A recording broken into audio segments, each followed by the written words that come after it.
Bonjour à tous, je suis contente de vous retrouver pour cette nouvelle vidéo et aujourd'hui on va parler roman, écriture et surtout motivation pour aller au bout de son histoire, pour aller au bout de son roman et pour enfin réussir à le terminer. Alors première chose quand on écrit un roman, quand on écrit une histoire, c'est qu'il faut se demander, et il faudra même se le demander avant de commencer l'écriture, se demander pourquoi on écrit ce roman, pourquoi on veut écrire et pourquoi on veut écrire cette histoire. Qu'est-ce qui fait que cette histoire a quelque chose de particulier ? Pourquoi est-ce qu'on veut écrire celle-ci ? Est-ce qu'il y a un message ? Est-ce que c'est un thème ? Est-ce que c'est un univers qu'on aime beaucoup ? Est-ce que c'est à cause des personnages ? Il faut vraiment trouver son pourquoi, parce que c'est ce pourquoi qui va donner la motivation d'aller au bout du roman. Si on écrit cette histoire parce que c'est dans un genre qui marche bien, ou parce qu'on avait lu un livre un jour qui nous avait plu et qui était dans le même genre, ou parce qu'à un moment donné on a eu l'idée, on s'est lancé dedans et puis finalement on n'y avait pas vraiment réfléchi, dans ce cas-là on va avoir du mal à aller au bout de l'histoire. Alors que si on a vraiment quelque chose qui nous fait vibrer, si ça vient vraiment du plus profond de nos tripes, si on a vraiment envie de raconter cette histoire-là, ce sera plus facile d'arriver au bout de son roman. Et une fois qu'on a son pourquoi, voici 7 conseils pour terminer son roman. Noter sa progression, c'est quelque chose qui peut vraiment vous aider. Je ne dis pas que c'est quelque chose qu'on doit faire à chaque fois. Par exemple, moi, je ne le fais pas spécialement. En revanche, si vous avez du mal à aller au bout de votre roman, si vous avez du mal à avancer dans votre histoire, si vous avez du mal à vous motiver, dans ce cas-là, notez votre progression, ça peut vraiment vous aider. Parce que ça va être visuel. Vous allez voir votre progression, vous allez voir que malgré tout, vous avez avancé, même si c'est petit bout par petit bout. Et dans ce cas-là, ça va vous motiver à aller plus loin et ça va vous motiver à faire mieux. D'autant plus si vous avez noté par exemple que vous avez écrit 250 mots lundi, mardi vous allez avoir envie de faire soit autant, soit plus. Et ainsi de suite. Et au fur et à mesure, vous allez progresser dans l'avancée de votre roman. Et grâce au fait de l'avoir noté, ça va vous aider. Je vous rappelle que vous pouvez aussi vous fixer des objectifs et notamment des objectifs SMART. Je vous renvoie à mon épisode de podcast que je vous mettrai de toute manière en barre d'infos. Se noter des objectifs SMART, ça va vous aider aussi à progresser parce que vous allez vous fixer des objectifs et donc des paliers pour avancer et des paliers qui sont vraiment adaptés à votre rythme, à votre rythme d'écriture, à votre style de vie, à votre quotidien. Donc ça aussi, ça peut vraiment vous aider à avancer et aller au bout de votre roman.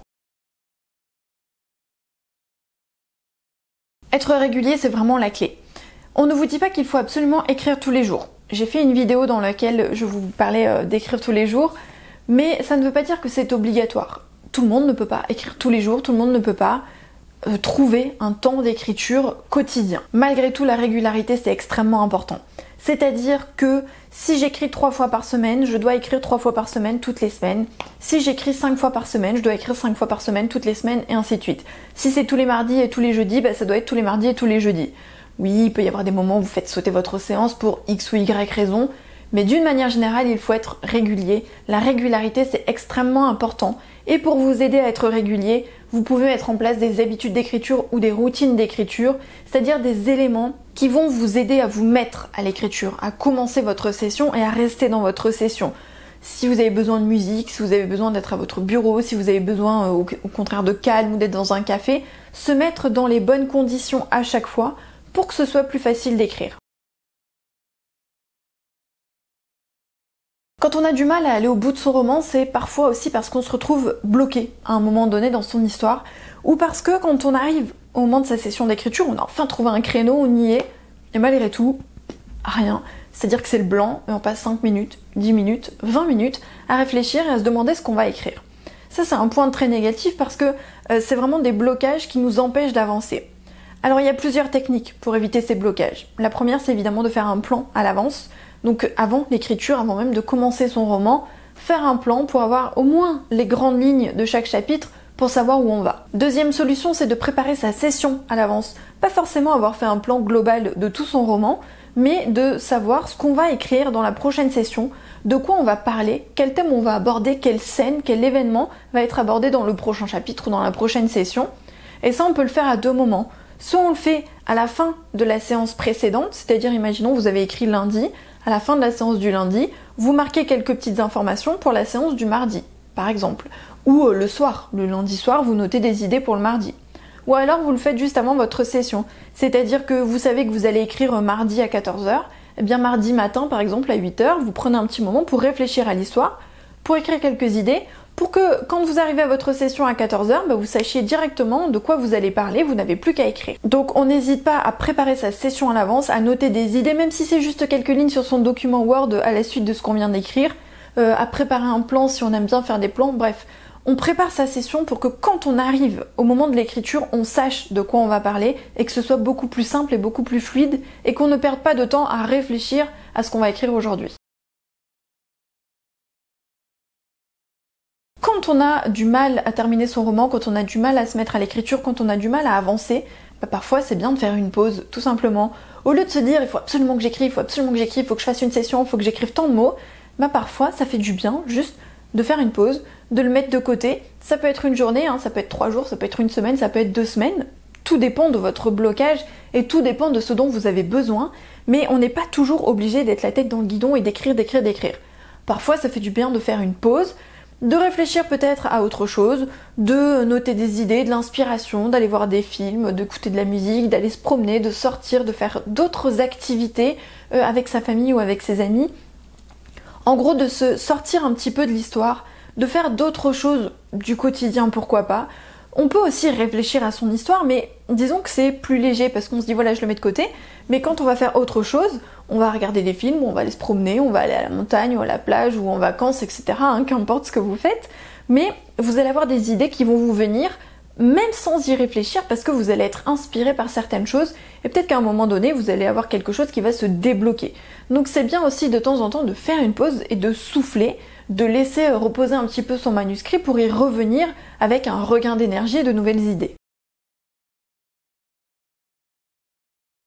Pour trouver l'inspiration, pour trouver des idées, vous pouvez aussi faire des vision boards, c'est-à-dire des espèces de tableaux, que ce soit numériques ou physiques, sur lesquels vous allez coller des choses qui sont en lien avec votre histoire. Ça peut être des photos de personnages, des photos de lieux, des univers, voilà, ça dépend vraiment de votre roman et de son genre. Mais vous allez vous mettre comme ça des images qui vont vous inspirer, ou des mots, des phrases, et qui vont à chaque fois vous mettre totalement dans l'ambiance de votre roman et vous donner envie de l'écrire. Même chose, vous pouvez vous créer des tableaux Pinterest. Sur Pinterest, c'est vraiment une mine d'images et d'informations. Donc vous pouvez créer des tableaux pour chacun de vos romans et mettre plein d'images, épingler plein de photos, d'images, de phrases, de choses qui vont vraiment vous plonger dans l'univers de votre roman. Pour pouvoir aller au bout de son histoire, c'est important aussi de bien s'entourer. Auteur, c'est un métier solitaire. On est seul devant son ordinateur, d'autant plus si vous êtes auteur à temps plein par exemple, que vous travaillez de chez vous. Dans ce cas-là, vous êtes très souvent tout seul. Et dans ce cas-là, c'est important de bien s'entourer. Et bien s'entourer, c'est de diverses manières. C'est-à-dire que ça peut être vos proches, votre famille, votre conjoint, conjointe, vos amis, etc. Ça peut être des alpha lecteurs ou des bêta lecteurs, ça peut être des blogueurs, ça peut être des auteurs sur les réseaux, ça peut être un compagnon de parcours, c'est-à-dire quelqu'un qui a écrit en même temps que vous, ou quelqu'un qui est là pour vous motiver. En gros, ce sont des personnes sur lesquelles vous allez pouvoir vous reposer et auxquelles vous allez pouvoir demander conseil. Ou vous êtes en perte de motivation, vous n'avez pas envie d'écrire, vous êtes bloqué sur votre roman, vous allez avoir des personnes qui vont être là pour vous booster, pour vous dire allez maintenant t'y vas, ou viens je t'aide si tu veux, je lis ton chapitre, enfin ce genre de choses. Donc en gros, c'est des personnes autour de vous qui vont vous motiver, qui vont vous booster, qui vont vous aider à avancer, voire partager des idées avec vous pour vous aider à écrire votre roman. Dernier conseil, j'en ai un petit peu parlé tout à l'heure dans la régularité, c'est d'avoir une routine qui vous convient. On n'est pas obligé d'avoir une routine, on n'est pas obligé d'avoir des habitudes d'écriture, ça dépend vraiment des auteurs. Mais si vous avez tendance à être bloqué, si vous avez tendance à avoir du mal à écrire, à aller au bout de votre roman, c'est important d'avoir une routine. Attention, une routine qui vous convient. C'est pas parce que vous avez 4 auteurs qui vous ont dit qu'eux ils se lèvent à 6h tous les matins pour écrire et que ça marche trop bien, que vous allez devoir vous lever à 6h tous les matins pour écrire parce que ça marche trop bien. Non, ça dépend vraiment de votre rythme, ça dépend de votre façon de fonctionner, ça dépend de votre quotidien et de votre vie aussi. Peut-être que vous n'êtes pas du tout du matin, mais pas du tout. Et peut-être que vous, le matin, vous avez la tête dans le guidon, vous avez juste envie de boire votre café et point barre. Donc dans ce cas-là, le matin, c'est pas pour vous. Donc il faut vraiment tester des choses. J'en avais parlé dans mon podcast sur les routines. Il faut tester des choses, il faut essayer le matin, essayer à midi, essayer le soir, essayer pendant 10 minutes, pendant 30 minutes, essayer au calme ou en musique, essayer à l'extérieur, à l'intérieur, au bureau, dans votre chambre, bref, il faut tester tout ce qui peut fonctionner ou non et ne garder que ce qui marche. Et sachez aussi que vos routines vont évoluer au fil du temps et au fil de vos romans, donc il ne faut pas hésiter à changer, à modifier, à trouver d'autres routines et ne surtout pas essayer de faire comme les autres. On peut s'en inspirer et tester évidemment, mais c'est pas parce qu'on vous dit que les autres font ça qu'il faut le faire vous aussi. Non, il faut trouver votre manière de fonctionner, il faut trouver votre routine, celle qui vous convient à vous en tant qu'auteur et dans votre vie, dans votre quotidien. J'espère que ces 7 conseils vous aideront à aller au bout de votre roman. Écrire un roman c'est long et c'est difficile et c'est normal, et en plus il y a plein d'étapes, et d'autant plus si vous êtes un auteur indépendant. Donc ne vous dites pas qu'il n'y a que vous, c'est pareil pour tout le monde. Donc courage, vous pouvez y arriver. Et nous on se retrouve bientôt pour une prochaine vidéo. Bye!